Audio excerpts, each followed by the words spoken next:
Hello everyone, this video will be in French. If you want to follow it even in English, please activate your subtitles. Thank you, good video.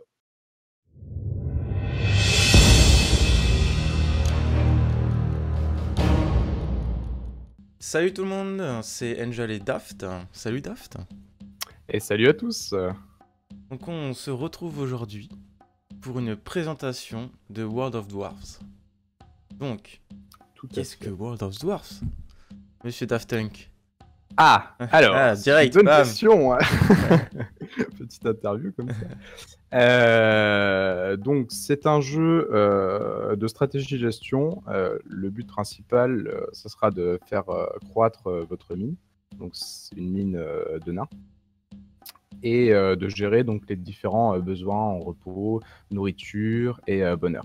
Donc ça passera par gérer les dortoirs, gérer les approvisionnements de nourriture, de bière, etc. D'accord. Et la défendre contre les différents ennemis qui peuplent les profondeurs de la montagne, donc à savoir majoritairement des gobelins, mais il y aura aussi d'autres monstres plus cachés. D'accord. Donc on fait cette vidéo parce qu'en fait on stream souvent quand on travaille. Et beaucoup de personnes nous demandent le jeu, c'est quoi, expliquez-nous, vous êtes combien, vous êtes qui, vous faites quoi. Et à chaque fois, nous ça nous prend énormément de temps de répondre à chaque fois à chaque personne qui demande. Du coup on s'est dit on va faire une vidéo pour vous présenter le projet. Ça va être beaucoup plus simple pour tout le monde. Donc on peut peut-être parler des... T'as le chat qui est passé, je sais pas si on le verra sur la caméra, mais... C'est pas grave. Déjà les principales inspirations, je sais pas si tu peux nous en parler du coup. Ouais. Alors au niveau des inspirations, elles sont assez multiples. L'inspiration principale viendrait donc de thème hospital, mais plus majoritairement en fait de la série des Sierra interactives. Tout ce qui est pharaon, tout ça. Voilà, Pharaon, César III, Zeus, etc. C'était une série de jeux de gestion qui était vraiment sublime, que ce soit dans le gameplay, dans ses différents aspects. Et la gestion était très très poussée. Et dans la rejouabilité aussi. La rejouabilité, bien sûr. C'est toujours joué de nos jours, tu vois. Bah oui, j'y joue encore. Donc voilà quoi. Et du coup, ouais, ils étaient très très bien faits. La campagne était super cool et ça se jouait très très bien. Et pareil, au niveau de thème hospital, je retiendrai plus Sierra Interactive en fait pour le côté gestion que j'aimerais bien pousser aussi bien dans le jeu. Et pour le côté thème hospital, on serait plus en fait sur la partie construction. Thème hospital permettait... Les murs, les portes, tout ça, et après C'est ça, à l'intérieur même de la pièce, quoi. Qui a été réutilisé par exemple pour Mad Game Dev. Très bon jeu d'ailleurs. Très bonne nuit blanche dessus. Donc en fait, on sélectionnait une zone au sol. On vous passera un petit gif.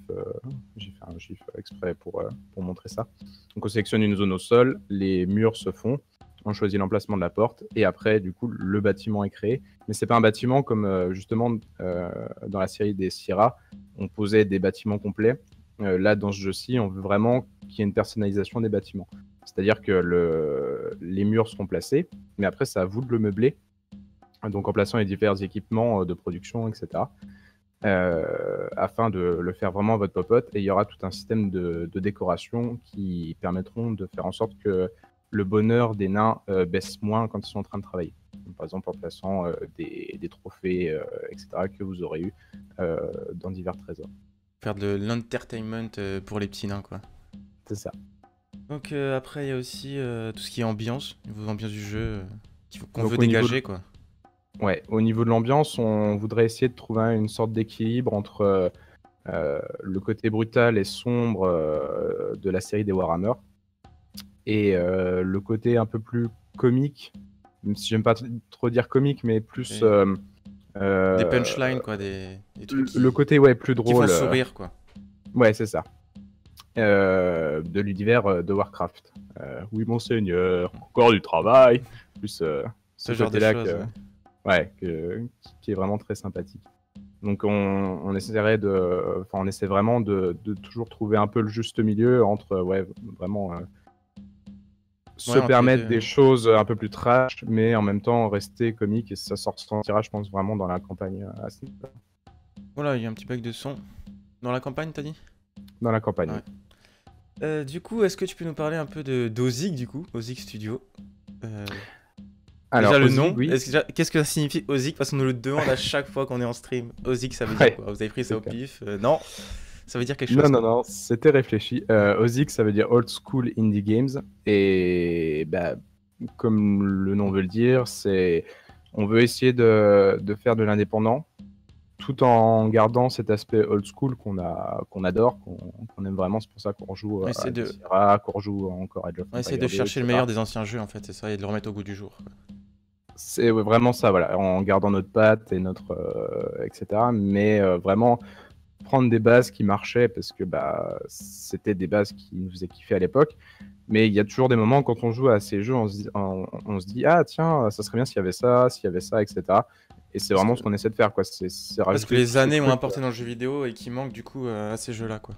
Ouais, c'est ça. Et pareil, bah, on est vraiment basé sur le côté communautaire et modding, puisque c'est de là d'où on vient, forcément. Ouais. Et donc, c'est vraiment un point qu'on cherche vraiment à développer à ce niveau-là. Donc, c'est vrai que, bah, par exemple, un pharaon, si on pouvait le modder, mais ce serait c'est ouf, quoi. Ouais, non, Donc, voilà, on y joue déjà beaucoup. On y jouerait un peu trop, là. On n'aurait plus le temps. j'avoue. C'est clair. Donc, Ozig aussi, ça a été formé en 2015, donc ça va bientôt faire 3 ans. Même déjà 3 ans qu'on travaille dessus. Oh, putain. On est à peu près 6. Pour donner des chiffres, quoi. Ça bouge un peu, ouais. Par contre, on est basé dans toute la France. On a vraiment des personnes dans le sud, à l'ouest, à l'est. Il faut savoir que l'équipe, si on streamait en fait beaucoup, pas encore maintenant, si on stream beaucoup sur Twitch, c'est que de base, bah, on faisait ça juste comme ça, donc en tant que développeur tous les deux. Et c'est là on a rencontré en fait les autres membres de l'équipe qui sont venus et qui ont dit ah tiens j'aime bien votre projet. Puis maintenant ça fait 3 ans qu'on bosse avec eux pour certains. Donc ouais, c'est comme je disais quoi, l'aspect communautaire. Et du coup, t'es le game designer, parce qu'on l'a pas dit. C'est pour ça que c'est lui qui a beaucoup parlé dans cette vidéo. C'est le game designer officiel de Watt, du coup. C'est lui qui chapeaute le projet. C'est ça. Bonjour. Et développeur aussi. Et pas que dire aussi. ce qu'il faut faire. C'est ça. Donc ouais, plutôt typé développeur, mais j'aime bien aussi. Oui, t'aimes bien définir, relativement quoi. bien au niveau artistique, etc. Et au niveau aussi écriture aussi, t'es assez bon, donc Donc, plein de voilà. bases là-dessus. Donc c'est un jeu de mine de nains dans les montagnes. Donc il faudra bien sûr défendre contre les ennemis et infeste les profondeurs de la montagne, bien sûr. La montagne n'est pas sûre. La montagne n'est pas sûre, c'est pas un endroit dangereux. Donc est-ce que tu peux nous définir un peu plus le gameplay en plusieurs points? Ouais. Pour la base, on va passer pour la partie construction, parce que c'est clairement la partie. C'est là où commence le joueur, quoi. Ouais, c'est vraiment la partie ce qu'il fait au début, quoi. C'est ça. Donc comme je disais juste avant, à ce niveau-là, on est vraiment inspiré de Thème Hospital, hein, clairement. Donc avec la délimitation des zones de construction. Donc quand vous faites ça, comme je disais tout à l'heure, le bâtiment se place, vous faites la porte, etc. Vous placez les différents équipements qui serviront à la production de ce bâtiment. Donc chaque bâtiment est typé pour quelque chose. Donc il y a un bâtiment pour la forge, il y a un bâtiment pour la fonte, etc. Donc chacun a sa spécialité. Et donc chacun nécessite un certain approvisionnement de ressources aux différents équipements. Donc on a un système, je ne vais pas trop aller loin là-dessus parce que ça sera mieux expliqué dans des tutoriels, mais en gros un système d'entrée dans le bâtiment, donc les équipements qui reçoivent les ressources. Ils vont déposer les ressources dedans pour que les artisans puissent travailler avec, quoi. Voilà, c'est ça. Donc après on a les process, on appelle les process, les bâtiments, enfin les équipements de production. Donc c'est là où les nains vont être assignés pour travailler, qui vont aller chercher les ressources dans l'entrée et les ressortir dans l'équipement de sortie. Pour le moment, basiquement, c'est comme ça que le système marche. Après, il y aura des tutoriels, bien sûr, pour montrer un schéma ça en avant. On a une case d'entrée où on dépose les ressources nécessaires, il y a le process, et à la fin, il y a l'objet fini, quoi. En gros, en résumé.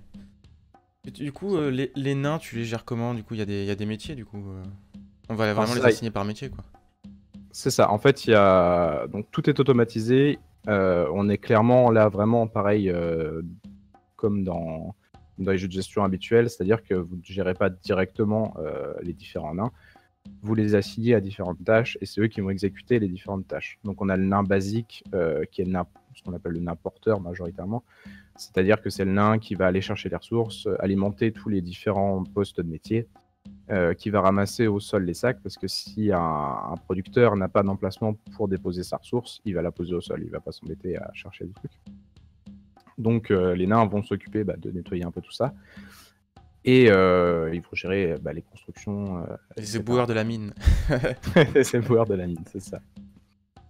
Donc voilà, après du coup, donc il y a les nains qu'on assigne aux différents équipements de production pour la création des différentes ressources.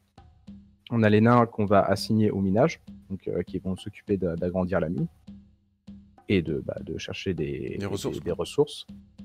On a les nains de récolte, donc eux qui vont aller dans les gisements, parce qu'il y a des gisements où on peut placer en fait des mines pour aller plus en profondeur. Et par exemple, un gisement de fer, on va pas juste prendre le fer qui est dans la veine, on va prendre aussi en dessous, histoire d'avoir un plus gros approvisionnement, plus régulier. Parce qu'en fait, le jeu, on casse du coup des blocs pour miner. Nous, le jeu, si vous voulez, on est sur un seul plan, on n'a pas de profondeur. On n'est pas sur plusieurs niveaux. Et du coup, ce qu'on fait, c'est que si on découvre un gisement, on peut placer dessus le bâtiment pour pouvoir miner en profondeur. Voilà. C'est ça. Et pareil, il y a la récolte extérieure. C'est-à-dire qu'il y a un ascenseur, en fait, au centre de la mine, qui monte et qui descend régulièrement. Et en fait, quand vous assignez des nains pour aller travailler à l'extérieur, ils vont faire la queue à l'ascenseur et ils vont le prendre régulièrement en faisant des allers-retours. Et c'est des nains que vous assignez par exemple à la ferme, c'est des nains que vous assignez à la chasse, que vous assignez à la récolte du bois. Donc vraiment les ressources qu'on ne peut pas avoir dans la mine sont gérées de ce point de vue-là. Et plus tard seront gérées aussi via des échanges commerciaux. Donc, pour le moment, si vous voulez tout avoir de vous-même, c'est vraiment les assignations via... Et surtout pour du coup tout ce qui est nourriture quoi, pour les nains. Parce que bien sûr, on va pas miner de la nourriture. Quoi. Forcément. Au fond de la montagne, ils refusent de manger du gobelin. C'est ça. Et puis ils refusent de manger du gobelin, malheureusement. Donc. Exactement. Donc le monde, comment il est généré? Est-ce que c'est des petites maps Au niveau du monde, on a une génération procédurale. Donc vous avez la base de la mine qui est générée. Donc la mine en elle-même avec la zone déjà creusée, plus tous les alentours... les bordures de la mine. Donc plus vous allez miner, plus la mine va se générer au fur et à mesure, ce qui fait que techniquement c'est un monde infini. Limité par la puissance de votre PC, mais... oui, mais ça, voilà. C'est sûr. Forcément. Comme Minecraft, hein, tu peux pas... Oui, c'est ça. Ça rame au bout d'un moment. Donc on a bien sûr aussi une génération aléatoire à ce niveau-là, donc les minerais sont générés aléatoirement. Et il y a différents événements qui vont arriver lors de cette génération. Donc, il va y avoir des donjons, des sortes de zones dangereuses, mais où vous trouverez des trésors, des ennemis, etc. Et la génération des crevasses. Donc, les crevasses sont des zones où vous avez réveillé les gobelins, tout simplement. Simplement, c'est en fait, si vous voulez, c'est un camp de gobelins ou une sortie de gobelins que vous avez du coup découvert en minant. Et du coup, ça sera un peu la merde de votre mine. Parce qu'il faudra du coup défendre votre mine contre tous les gobelins qui voudront bien sûr en découdre. Voilà, c'est ça. Donc vous aurez des gobelins qui vont arriver par vagues régulièrement depuis ce trou. Et votre but, ce sera de les tuer et de reboucher ce trou. Enfin, de sécuriser la mine, quoi. C'est ça. Donc on aura vraiment un aspect un peu Dungeon Keeper à ce niveau-là, avec des vagues d'ennemis qui arriveront, etc. D'accord. Donc on va peut-être parler du coup des expéditions. Est-ce que tu peux nous en dire plus? Alors, les expéditions, donc à ce niveau-là, c'est un aspect supplémentaire du jeu qui sera de créer un groupe expéditionnaire. Donc vous choisirez des nains en fonction de leurs compétences, etc. C'est ça, vous les armerez, etc. Et vous les enverrez en expédition. Ces expéditions seront très importantes parce qu'elles permettront d'avoir des choses que vous ne pouvez pas du tout avoir dans la mine. Donc, à savoir des trésors, des trophées, etc. Ou faire des rencontres, ou même ramener d'autres nains, croiser sur le etc. chemin.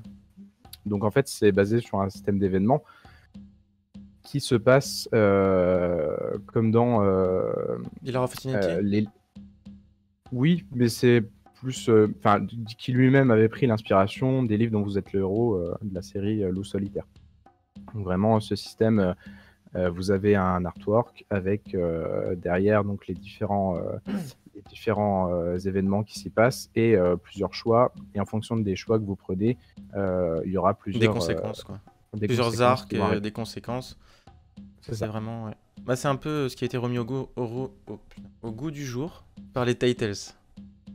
Oui, les Telltales, oui, Ouais. sont dans ce système-là. Après, c'est Oui, non, Telltale base carrément son gameplay dessus. Ouais, c'est. Là, pour le coup, nous, c'est plus une volonté d'avoir ça parce que Ça nous permet justement d'améliorer le lore, de faire plein de choses Ouais. comme ça, qui sont très intéressantes et qu'on ne pourrait pas faire autrement. c'est ça. Est-ce que tu peux nous parler des différents modes de jeu? Alors oui, au niveau des modes de jeu, donc il y en aura 3 pour le moment qui sont prévus. Donc il y aura la campagne, donc campagne déjà initiatique qui permettra d'apprendre les bases du jeu, etc., le tutoriel, etc. Et surtout d'en apprendre plus sur le monde en lui-même, donc l'histoire du jeu, tout le lore qui en découle. Vous aurez un mode survie, qui sera plus Mode celui basique, qui quoi. sera, qui sera quasiment fourni en premier en fait. Ce sera vraiment, c'est sur celui-là qu'on On se bosse basera, quoi. actuellement. Ouais, c'est celui qui sera disponible le plus vite, mis à part la campagne initiatique, histoire d'avoir un tutoriel assez rapidement. Donc vraiment le mode survie porte bien son nom, quoi. Il va falloir essayer de survivre le plus longtemps face aux différentes vagues, même si le temps de jeu sera plus long que dans ce genre de jeu, Dead and Retry ou autre, où là les parties sont vraiment assez rapides. Là on mise plus quand même sur une durée assez longue. La civilisation, un peu. Ouais. On peut vraiment durer dans le jeu, quoi. C'est ça, selon si vous arrivez ou pas à survivre. Il y aura vraiment une courbe de progression à ce niveau-là. Il y aura des Voilà. missions aussi, du coup. Oui, voilà. Et donc du coup, il y aura un système de missions. Donc là, pareil, c'est un peu dans le style des Sierra, où vous avez des objectifs définis pour la partie et vous devez remplir ces objectifs. Donc ça, c'est bien. Les missions, c'est aussi un autre mode de jeu. Hein. C'est pas dans survie ou campagne. Non, là, tu commences la partie avec des objectifs et la partie se finit quand tu as rempli ces objectifs. D'accord.